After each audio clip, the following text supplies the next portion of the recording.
Hello. Hi friends, అందరికీ నమస్తే. Welcome to my channel lucky family అండి. ఈరోజు అయితే అందరికీ మా అక్క చెల్లెళ్ళకి అందరికీ ఒక శుభవార్త అండి.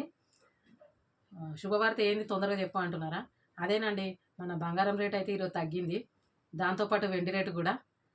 నిన్న మొన్న అయితే ఒకటే స్పీడ్లో రాకెట్లాగా దూసుకెళ్ళిన బంగారం ధర ఈరోజు ఒకటేసారి పతనానికి పడ్డది.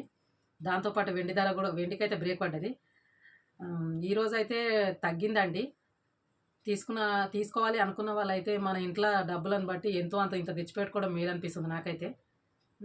మన అక్క చెల్లెళ్ళకైతే బంగారం రేటు ఎప్పుడు తగ్గుతుందా ఎప్పుడు తగ్గుతుందా ఎప్పుడు కొనుక్కోవాలని ఎదురు చూస్తున్న అక్క చెల్లెళ్ళకైతే గుడ్ న్యూస్ అండి. ఇంకొక విషయం ఏమైందంటే, రా రా రాబోయే రోజులలో ఇంకా తగ్గే అవకాశాలు ఉన్నాయని అయితే మన పెద్దోళ్ళు అయితే అంటున్నారు. మరి ఆ ముచ్చట ఎంతవరకు కరెక్టో నాకైతే తెలియదు, కానీ మీరేమంటున్నారు ఫ్రెండ్స్? ఈ వీడియో చూసిన వాళ్ళు ఏమనుకుంటున్నారో ఒకసారి నాకైతే కామెంట్లో చెప్పండి. Okay friends, thank you.